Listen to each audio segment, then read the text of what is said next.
Welcome to all of you guys. My name is Mohammad Sadiq. इस series का जो है पार्ट 4 हम डिस्कस कर रहे हैं, जिसके अंदर हम most important topic teaching aptitude की कॉग्निटिव अप्रेंटिसशिप थ्योरी, यानी इस थ्योरी के बहुत सारे मॉडल्स होते हैं, इसके स्टेप होते हैं। तो आज की इस क्लास में जो है इस चीज़ को हम डिस्कस करेंगे और हम समझेंगे कि इस थ्योरी का क्या मतलब है और ये थ्योरी जो है किस तरीके से काम करती है और इन थ्योरी से क्वेश्चन जो है किस तरीके से पूछे जा रहे हैं। तो चलिए, let's start the class. Cognitive apprenticeship theory. अब यहाँ पे हमें समझना है कि अप्रेंटिसशिप इसका क्या माना होता है। अगर सबसे पहले कॉग्निटिव मीन्स हर वो चीज जो आपके माइंड से रिलेट करती है, ठीक है, सिंपल सी बात है, आप कॉग्निटिव को माइंड भी बोल सकते हैं। लेकिन अप्रेंटिसशिप का क्या मतलब है? यानी कि an apprentice someone who learn a skill or trade under the guidance of a more knowledgeable and experienced person। ठीक है, अप्रेंटिसिप हम उस चीज को बोलते हैं कि अगर कोई भी लर्नर या कोई भी पर्सन जो है किसी स्किल को या किसी भी आदत को जो है मोर नॉलेजेबल पर्सन या किसी एक्सपीरियंस पर्सन के गाइडेंस में अगर कोई चीज सीखता है, तो उस चीज को क्या बोलते हैं? अप्रेंटिसिप बोलते हैं। इसकी सिंपल और सबसे साधारण एग्जांपल ये है, जैसे मैं एक टीचर हूँ और टीचर जो भी होगा वो हमेशा एक एक्सपीरियंस पर्सन होगा और एक नॉलेजेबल पर्सन होता है स्टूडेंट के मुकाबले में। और आप मेरे गाइडेंस में किसी स्किल को सीख रहे हो, किसी भी ट्रेड यानी आदत या खसलत को आप सीख रहे हो, तो इस चीज को क्या बोला जाएगा? अप्रेंटिसशिप बोला जाएगा। ठीक है। A cognitive apprenticeship is a learning theory that focus on teaching student how to solve a complex problem। तो कॉग्निटिव अप्रेंटिसशिप थ्योरी का मकसद क्या है? इसका मकसद ये है कि ये स्टूडेंट की टीचिंग पर जोर देती है कि यानी स्टूडेंट जो है किस तरीके से कम्प्लेक्स प्रॉब्लम को क्या करें, सॉल्व कर सके। पेचीदा से पेचीदा प्रॉब्लम या टफ से टफ प्रॉब्लम को जो है बच्चे किस तरीके से जो है सॉल्व करते हैं, ये थ्योरी जो है उस चीज पर जोर देती है। अब इस थ्योरी को किसके जरिए डेवलप किया गया? देखिए, ये थ्योरी जो है एक मॉडल है इंस्ट्रक्शन देने के लिए। यानी अगर हम किसी को कुछ सिखाना चाहते हैं तो हम कैसे कैसे सिखाते हैं उस चीज को, यानी अगर हमें किसी को इंस्ट्रक्शन देना हो, कुछ बताना हो, कुछ सिखाना हो, तो उसी के लिए ये थ्योरी जो है बनाई गई थी। और इसको दो तीन लोगों ने मिलकर डेवलप किया था, कॉलिंस, जोहानियस ब्राउन्स एंड न्यूमैन इन 1989। तो जरूर इनमें से किसी का भी नाम आप याद रखोगे, अगर क्वेश्चन में इस तरीके के वर्ड यूज होंगे तो बासानी आप चीजों को समझ पाओगे। Cognitive apprenticeship theory emphasizes knowledge that can be applied in real world setting। तो कह रहे हैं इस थ्योरी का एक मेन पर्पस ये भी है कि ये मतलब उस चीज पर जोर देती है कि ताकि हम नॉलेज को रियल लाइफ वर्ल्ड सेटिंग में जो है अप्लाई कर सकें।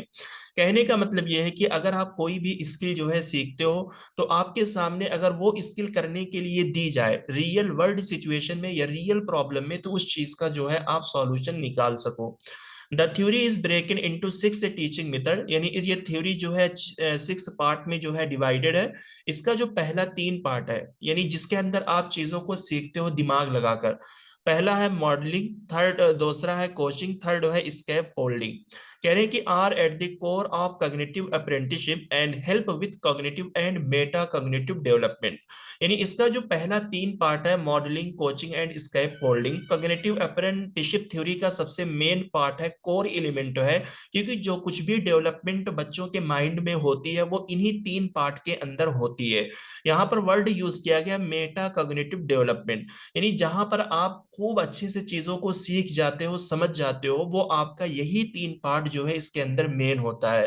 तो अगर क्वेश्चन में आपसे पूछा जाए core element cognitive apprenticeship theory का कौन सा है, तो वो यही है, पहला 3 पार्ट। ठीक है। इसके बाद इसके आगे की जो नेक्स्ट 2 पार्ट है, जिसके अंदर आएगा articulation and reflection, allow student to access and control their own problem solving strategy. इसके अंदर स्टूडेंट जो है अपने खुद के प्रॉब्लम को सॉल्व करने को जो है कंट्रोल करते हैं, उनका एक्सेस लेते हैं। यानी वो समझते हैं कि हमें प्रॉब्लम को कैसे कंट्रोल करना है, अपने प्रॉब्लम को ये आइडेंटिफाई करते हैं इन स्टेप में। बाकी सबसे फाइनल स्टेप या लास्ट स्टेप जो है, जिसको हम बोलते हैं exploration, encourage autonomy in both problem solving and problem formulation. तो एक तरीके से ये सबसे हाईएस्ट स्टेज है इस थ्योरी का। इसके अंदर क्या होता है कि बच्चे खुद से प्रॉब्लम को जो है क्रिएट करते हैं और खुद से प्रॉब्लम का सॉल्यूशन निकालते हैं। क्यों ऐसा करते हैं? क्योंकि बच्चे यहाँ पर जो है बहुत ही हायर पावर वाले हो जाते हैं, हायर स्किल वाले हो जाते हैं, बहुत ही कैपेबल हो जाते हैं, कि उनके पास फुल ऑटोनॉमी होती है कि वो प्रॉब्लम को बना सके और प्रॉब्लम का जो है हल निकाल सके। ठीक है। तो अगर हम इसके गोल की बात करें तो इसका वही है कि ताकि प्रॉब्लम सॉल्विंग एबिलिटीज को डेवलप किया जाए बच्चों के अंदर, ठीक है। Direct application of new knowledge, यानी जो कुछ भी उन्होंने सीख रखा है उस नई नॉलेज को वो रियल वर्ल्ड सिचुएशन या अपने इन्वायरमेंट के अंदर जो है उस चीज को अप्लाई किया जा सके। मखसूस से मखसूस स्पेसिफिक टीचिंग स्किल को जो है यहाँ पर बढ़ाया जाए। Making thinking visible in the teaching and learning process, यानी टीचर के माइंड में जो कुछ भी थिंक है, जो कुछ भी चीजें हैं, ठीक है, उसको विजिबल बना सके teacher teaching and learning process में। यानी जो कुछ भी टीचर के माइंड में आइडियाज हैं, जो कुछ भी टीचर सोच रहा है, उसको वो विजिबल बनाए, यानी बच्चों को जो है टीचिंग एंड लर्निंग प्रोसेस के जरिए जो है उन चीजों को जो है बताए। अब हमारी सबसे मेन चीज जो है वो ये है। तो इसके 6 स्टेप जो है आपको करेक्ट सीक्वेंस में याद रखने हैं। तो आप इसको ऐसे याद रख सकते हो, यम सी साड़ी, ठीक है। यम से हो जाएगा आपका मॉडलिंग, सी से हो जाएगा आपका कोचिंग, यस से हो जाएगा स्कैप फोल्डिंग, ए से हो जाएगा आपका आर्टिकुलेशन, एंड आर से रिफ्लेक्शन, ई से हो जाएगा आपका एक्सप्लोरेशन। देखिए मॉडलिंग में क्या होता है, यहाँ पर मेंटर से मुराद क्या है, टीचर है, और अगर मेंटी वर्ड यूज किया गया है तो मेंटी से मुराद क्या हो जाएगा, स्टूडेंट हो जाएगा, ठीक है। जैसे यहाँ पे मेंटीज यूज किया है तो इससे मुराद यहाँ पर क्या है, लर्नर है, यानी आपके स्टूडेंट है। तो मॉडलिंग में क्या होता है कि सबसे पहले टीचर यहाँ पर आपको चीजों को डिमोस्ट्रेट करके बताएगा, यानी मॉडल करके बताएगा।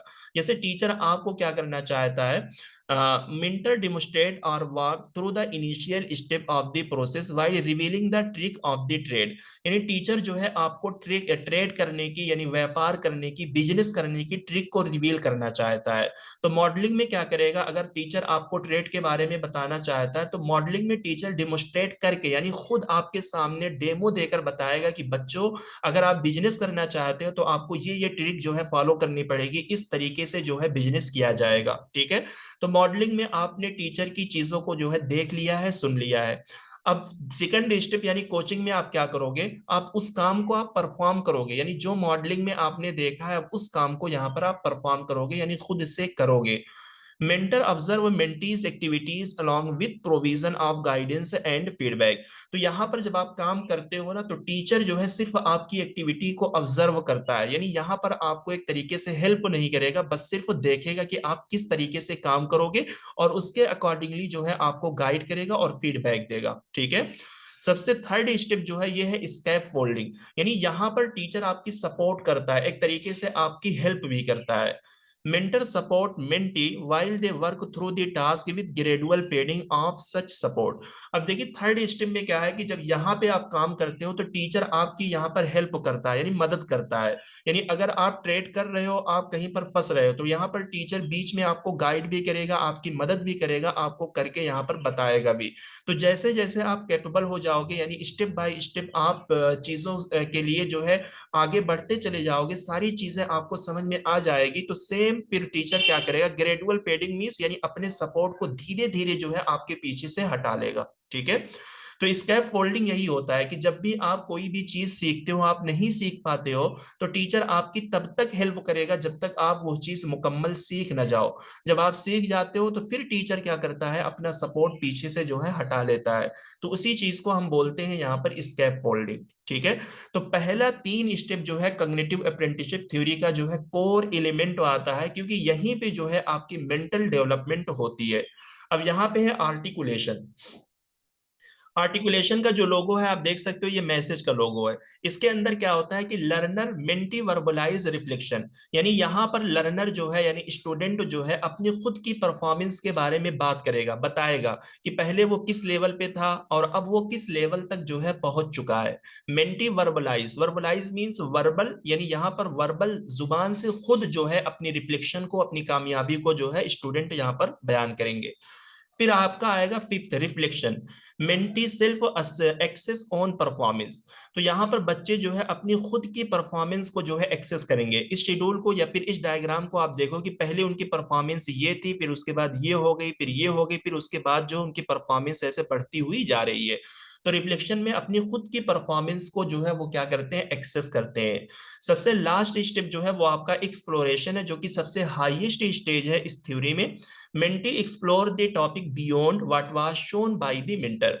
अब यहाँ पे क्या होता है कि ये बच्चे इतने हाईएस्ट एबिलिटी के हो जाते हैं, यानी इतनी इनके अंदर समझ डेवलप हो जाती है कि अगर टीचर इनको कोई भी टॉपिक देगा करने के लिए तो ये उस टॉपिक को कर लेते हैं, यहाँ पर टीचर की जरूरत नहीं पड़ती, बल्कि उस चीजों को जो है एक्सप्लोर भी कर देते हैं, यहाँ पर मेंटर की जरूरत उनको नहीं पड़ती है। अब अगर मैं आपको एक थोड़ा सा अपनी एग्जांपल में समझाऊं तो आपको ये चीज और समझ में आएगी। जैसे मॉडलिंग में क्या है कि आपको बाइसिकल चलाना सीखना है, ठीक है, यानी साइकिल चलाना आपको क्या करना है, सीखना है। तो मॉडलिंग में जो है टीचर एक मर्तबा आपको साइकिल चलाकर बताकर समझाएगा कि इसके अंदर ये होते हैं, ये व्हील होती है, ये इस तरीके के चैन होते हैं, इस तरीके से काम करती है साइकिल जब आप चलाओगे, ऑल दोस थिंग, ये सारी चीजें टीचर आपको बता देगा। तो मॉडलिंग में एक बार मॉडल करके यानी डिमोस्ट्रेट करके चलाकर आपके सामने बता देगा, ठीक है। फिर सेकंड में आप खुद जब साइकिल को चलाओगे तो टीचर क्या करेगा, सिर्फ आपकी एक्टिविटी को ऑब्जर्व करेगा और आपको उसके अकॉर्डिंगली जो है गाइड करेगा, फीडबैक दे देगा। अब स्टेप फोल्डिंग में क्या होता है कि जब आप यहाँ पे चलाओगे और चला नहीं पाओगे तो टीचर बार बार आपको जो है पीछे से साइकिल आपकी पकड़ेगा ताकि आप बैठ जाओ, आप चलाने लगो, ठीक है। आपको तब तक जो है आपकी हेल्प करता रहेगा, मदद करता रहेगा, जब तक आप खुद से ऑटोनमस होकर यानी बाइख्तियार होकर साइकिल खुद से चलाने ना लगो। जब आप चला लोगे खुद से तो फिर वो पीछे से अपना सपोर्ट क्या करता है, हटा लेता है, ताकि क्योंकि आप कैपेबल हो गए हो उस चीज के लिए, आप चला पाओगे। अब यहाँ पे आप अपना मैसेज रिफ्लेक्शन दोगे, खुद बताओगे कि आप पहले क्या थे, किस तरीके से थे। अब यहाँ पे आप अपनी परफॉर्मेंस को एक्सेस करोगे। उसके बाद एक्सप्लोरेशन में क्या है कि यहाँ पर अब आपको टीचर कोई भी चीज देगा, अलग अलग तरीके की जो साइकिल्स आती है, गियर वाली आती है, रेंजर्स साइकिल आती है, कोई भी साइकिल अब आपको चलाने के लिए देगा, क्योंकि अब यहाँ पर इतने कैपेबल हो चुके हो कि आप खुद से वो सारी चीजें चला लोगे और उसके रीजन भी जो है आप खुद ब खुद जो है एक्सप्लोर कर दोगे टीचर को, ठीक है। तो चलिए हम क्वेश्चन देखते हैं कि क्वेश्चन किस तरीके से पूछे जाते हैं। कह रहे हैं कि is a technique of changing the level of support over the course of teaching session, more skilled person adjust the amount of guidance to fit the student current performance. कह रहे हैं कि एक टेक्निक है सपोर्ट लेवल के change करने की पूरी टीचिंग सेशन में। मोर स्किल पर्सन जो है वो गाइडेंस की अमाउंट को एडजस्ट करता है स्टूडेंट के करंट परफॉर्मेंस पर जो फिट बैठे। अब यहाँ पे इसका कीवर्ड यही है, changing the level of support. तो ये काम जो है हम किसके अंदर कहते हैं, स्कैप फोल्डिंग में करते हैं। क्योंकि स्कैप फोल्डिंग में जो है बार बार टीचर जो है आपको सपोर्ट देता रहेगा, यानी पहली बार आपको पूरी साइकिल पकड़ेगा तब आप बैठोगे फिर चलाओगे। सेकंड में हो सकता है कि टीचर सिर्फ हाथ ही रखे आप बैठ जाओ और चला लो, ठीक है। थर्ड में हो सकता है कि टीचर हाथ भी ना रखे, सिर्फ वहां पर खड़ा रहे और आपको बताए, आप खुद साइकिल पर बैठे हो और साइकिल जो है चलाते हुए आगे बढ़ जा रहे हो, ठीक है। तो स्कैप फोल्डिंग में क्या होता है कि सपोर्ट लेवल का बदलता रहता है, पहले बहुत ज्यादा रहेगा, फिर कम होगा, फिर कम होगा, फिर कम होगा। तो जैसे जैसे आप कैपेबल हो जाओगे, आप चीजों को समझ जाओगे, वैसे वैसे टीचर अपना सपोर्ट भी क्या करेगा, पीछे से हटा लेगा, यानी कम कर लेगा, ठीक है। तो ये हो जाएगा इसका सही आंसर, स्कैप फोल्डिंग। अब यहाँ पे इसका आंसर भी विजिबल है। यहाँ पर क्या है, उसी कॉग्निटिव अप्रेंटिसशिप मॉडल का जो है आपको सीक्वेंस में पूछा गया है। तो मैंने आपको बताया है यम सी सारी के थ्रू जो है इस चीज को आप याद रख सकते हो। यम से हो जाएगा मॉडलिंग, सी से हो जाएगा कोचिंग, एस से स्कैप फोल्डिंग, ए से है आर्टिकुलेशन, आर से रिफ्लेक्शन एंड ई से है आपका एक्सप्लोरेशन। तो आज की क्लास को जो है यहीं पर खत्म करते हैं। उम्मीद करते हैं कि ये छोटी छोटी वीडियोस एंड छोटी छोटी जो थ्योरी आपको दी जाती है इससे आपको काफी हेल्प मिलती होगी। अगर आपने इन सारी चीजों को नहीं पढ़ा है तो जरूर आप इन चीजों को नोट करें, क्योंकि इनसे जो है आजकल काफी इन सारे टॉपिकों का ट्रेंड है और इनसे क्वेश्चन जो है आ रहे हैं। और आप लोग अपने प्रीसियस फीडबैक जरूर दिया कीजिए कि वीडियोस आपको कैसी लगती है, चीजें आपको समझ में आती हैं कि नहीं आती है, ठीक है। तो चलिए मिलते हैं नेक्स्ट वीडियो में। अगर आप चैनल पे नए हैं तो आप जरूर वीडियो को लाइक कीजिए, शेयर कीजिए, चैनल को सब्सक्राइब कीजिए, because sharing is caring. Thank you, मिलते हैं नेक्स्ट वीडियो में।